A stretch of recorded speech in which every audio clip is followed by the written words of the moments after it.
शस्त्रसंधीनंतर आज पुन्हा दोन्ही देशांचे डीजीएमओ चर्चा करणार। भारताकडून DGMO lieutenant general Rajeev Ghai तर पाकिस्तानकडून मेजर जनरल कासिफ अब्दुल्ला दुपारी 12 वाजता चर्चा करणार।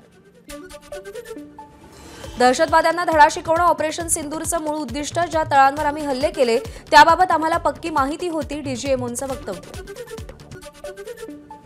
पाकिस्तानकडून नागरी वस्त्यांना लक्ष्य करण्यात आल्यानं भारतीय सैन्यानं पाकिस्तानच्या लष्करी तळांना लक्ष्य केलं। यामध्ये भारताच्या हल्ल्यात पाकिस्तानचे 35 ते 40 जवान मारले गेल्याची सैन्य दलाची माहिती।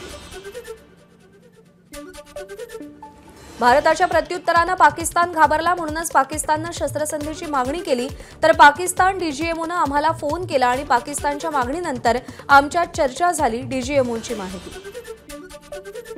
भाजप अध्यक्ष जेपी नड्डा यांच्या घरी महत्त्वाची बैठक पार। अमित शहा, राजनाथ सिंग, जेपी नड्डा यांच्यामध्ये भारत पाकिस्तानमधील सध्याच्या स्थितीवर बैठकीत चर्चा।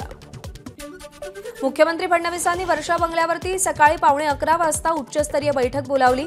नागरी लष्करी समन्वयाबाबत बैठकीत चर्चा होणार। युद्धबंदीनंतरही पाकिस्तानवरील निर्बंध कायम। पाकिस्तानसोबतच्या सगळ्या प्रकारच्या व्यापार आणि पाकिस्तानी नागरिकांच्या भारतात येण्याच्या निर्णयावर बंदी कायम। भारत पाकिस्तानमध्ये युद्धबंदीनंतरही सिंधू जलकरार स्थगिती कायम। राष्ट्रीय सुरक्षेच्या कारणास्तव घेतलेला निर्णय कायम। चिनाब नदीवरील सलाल धरणाचा एक दरवाजा उघडला। सिंधू जलकरार अंतर्गत पाकिस्तानकडे जाणारं पाणी आतापर्यंत रोखण्यात आलं होतं, मात्र पावसामुळे पाणी पातळीत वाढ झाल्यानं धरणातून पाण्याचा विसर्ग।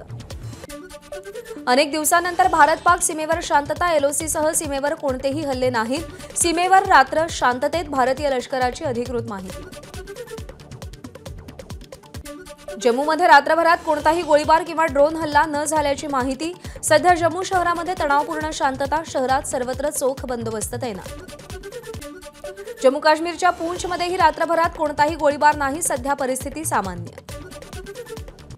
जम्मू काश्मीरच्या अखनूरमध्ये सध्या तणावपूर्ण शांतता। रात्रभरात कोणताही गोळीबार किंवा ड्रोन हल्ला नाही। सध्या परिस्थिती सामान्य।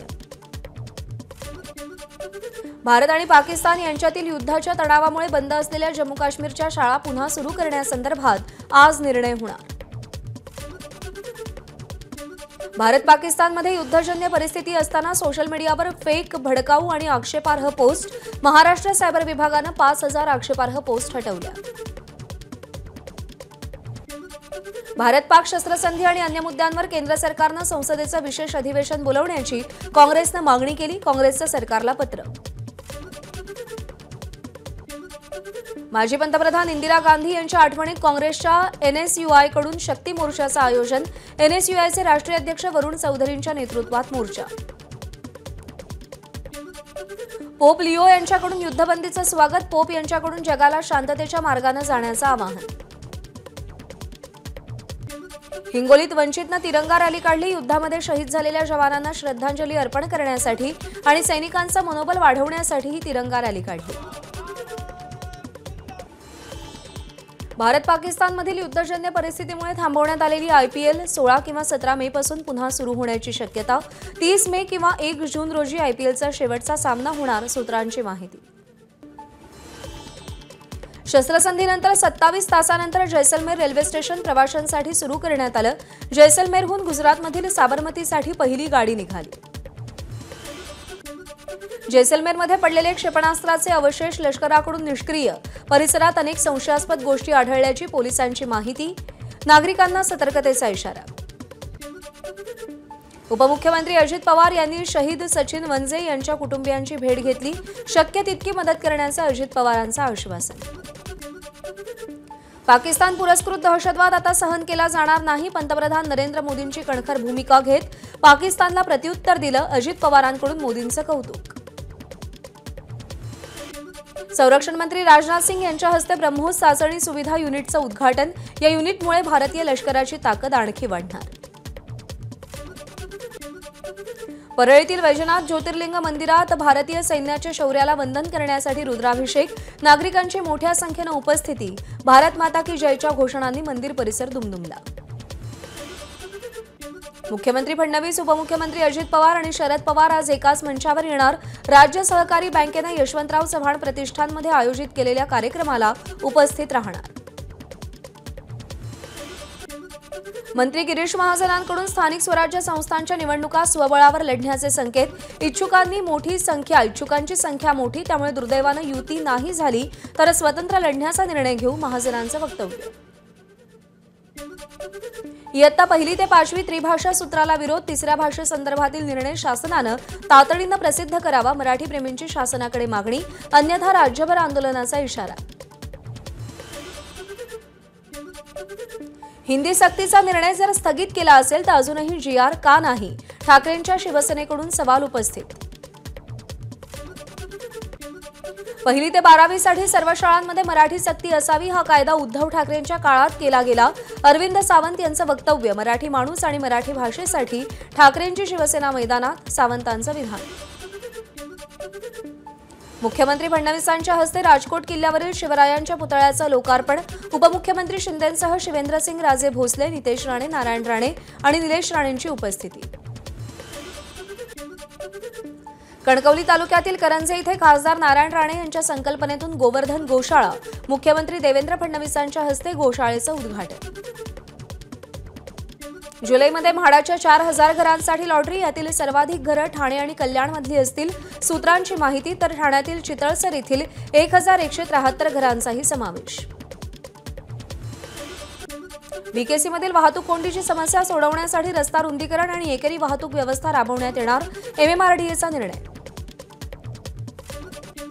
मुंबईतील अंधेरी पूर्व आणि पश्चिमेला जोडणाऱ्या गोखले पुलाचं मंत्री आशिष शेलार यांच्या हस्ते उद्घाटन। गोखले पुलामुळे वाहतूक कोंडी कमी होण्यास मदत होणार। संजय गांधी राष्ट्रीय उद्यानातील अनधिकृत झोपडपट्टी धारकांची हायकोर्टात धाव। झोपडीधारकांना त्यांची पात्रता सिद्ध करण्यासाठी वैयक्तिक सुनावणी देण्याचे राज्य सरकारला आदेश। रस्त्यावर बंद पडलेली वाहनं हटवण्यासाठी वाहतूक पोलिसांच्या ताफ्यामध्ये 43 क्रेन्स दाखल। भारत पाकिस्तानच्या युद्धजन्य परिस्थितीचा परिणाम म्हणून सोन्याच्या दरात 3500 रुपयांची वाढ। सोन्याचे दर लाख रुपयांवर पोहोचले। कल्याण डोंबिवलीमध्ये महावितरणकडून मंगळवारी दुरुस्तीचं काम हाती, त्यामुळे सकाळी 9 ते 5 या वेळेमध्ये कल्याण डोंबिवली, टिटवाळा, वडवली, आंबिवली, शहाड, अटाळी परिसरामध्ये पाणी पुरवठा बंद राहील। बीडमध्ये ईडीकडून ज्ञानराधा सोसायटी संबंधित विविध संस्थांवर छापेमारी। 4 लाखाहून अधिक गुंतवणूकदारांची फसवणूक केल्याचा आरोप। कारवाईमध्ये 188 कोटींची मालमत्ता जप्त। साताऱ्याच्या कराडमधील यशवंत सहकारी बँकेत 140 कोटींचा घोटाळा। भाजप खासदार मेधा कुलकर्णींचा गंभीर आरोप। भाजप नेत्याचीच मालमत्ता जप्त करण्याचीही मागणी केली। भंडाऱ्यामध्ये शिवसेना, ठाकरेंच्या शिवसेनेला धक्का। पक्षाच्या अनेक कार्यकर्त्यांचा भाजपमध्ये प्रवेश। विधान परिषद सदस्य परिणय फुके यांच्या नेतृत्वात हा पक्षप्रवेश झालाय। मुंबईमध्ये पावसाळ्याच्या तोंडावर नालेसफाईच्या कामांना वेग। पालिकेनं यंदा पाणी साचणाऱ्या 386 ठिकाणांवर लक्ष केंद्रित केलं असून त्यासाठी 417 उदंचन पंप बसवण्यात येणार। उन्हाळ्यानं हैराण झालेल्या नागरिकांना दिलासा। नैऋत्य मोसमी वाऱ्यांच्या वाटचालीसाठी पोषक स्थिती, त्यामुळे यंदा मान्सून 27 मे रोजीच केरळमध्ये दाखल होण्याची शक्यता। हवामान विभागाचा अंदाज। राज्यात आठवडाभर वळीवाच्या पावसाची शक्यता हवामान विभागानं व्यक्त केली। परिणामी विदर्भात वाऱ्याचा वेग वाढणार, खबरदारी घेण्याचे हवामान विभागाचं आवाहन। कोकण आणि मराठवाड्यात अवकाळी पावसाची शक्यता। ताशी 30 ते 40 किलोमीटर वेगानं वारे वाहण्याची शक्यता हवामान विभागानं अंदाज व्यक्त केला। वाशिम जिल्ह्यात काही भागात अवकाळी पावसाची हजेरी। अवकाळी पावसानं हजेरी लावल्यानं उकाड्यानं हैराण असलेल्या नागरिकांना काहीसा दिलासा। नाशिकमध्ये वादळी वाऱ्यासह अवकाळी पावसामुळे शेती पिकाचं मोठं नुकसान, तर हवामान खात्याकडून नाशिकला पुढील 2 दिवस येलो अलर्ट जारी। नाशिक शहरात झालेल्या तुफान अवकाळी पावसामुळे अनेक झाडं कोसळली, तर ठिकठिकाणी साचलेल्या पाण्यामुळे मोठी वाहतूक कोंडी सुद्धा झाली। लातूरमध्ये विजेच्या कडकडाटासह अवकाळी पाऊस, परिसरात पाणी साचलं। आंबा बागायतदार शेतकऱ्यांना याचा मोठा फटका। परभणी जिल्ह्यात अवकाळी पावसाची हजेरी। विजांच्या कडकडाटासह जोरदार पाऊस।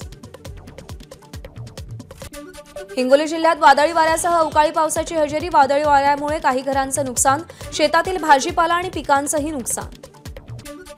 बीडच्या आंबेजोगाईत वादळी वाऱ्यासह पावसाची हजेरी। सायगाव इथे वीज पडून शेतातील कामगाराचा मृत्यू, तर एका म्हशीचाही वीज पडून मृत्यू। अवकाळी पावसामुळे हवेतील गुणवत्तेत लक्षणीय सुधारणा. शनिवारी मुंबईच्या हवा गुणवत्तेची श्रेणी समाधानकारक. भाजपच्या सुधीर मुनगंटीवार आणि किशोर जोरगेवार यांच्यात पुन्हा एकदा श्रेयवादाची लढाई. रामबाग मैदानाच्या मुद्द्यावरून दोन्ही आमदारांच्या जिल्हाधिकाऱ्यांसोबत 2 स्वतंत्र बैठका. नाशिकमधील कुंभमेळ्याच्या निमित्तानं शनी शिंगणापूरला मोठ्या संख्येनं भाविक येण्याची शक्यता. भाविकांच्या सोयीसाठी निधी कमी पडणार नसल्याचं विखेंचं आश्वासन. मुंबई पुण्याचा भाजीपाला आणि शेतमाल 8 दिवस बंद करू, मग सरकार तुमच्या दारात पोहोचेल.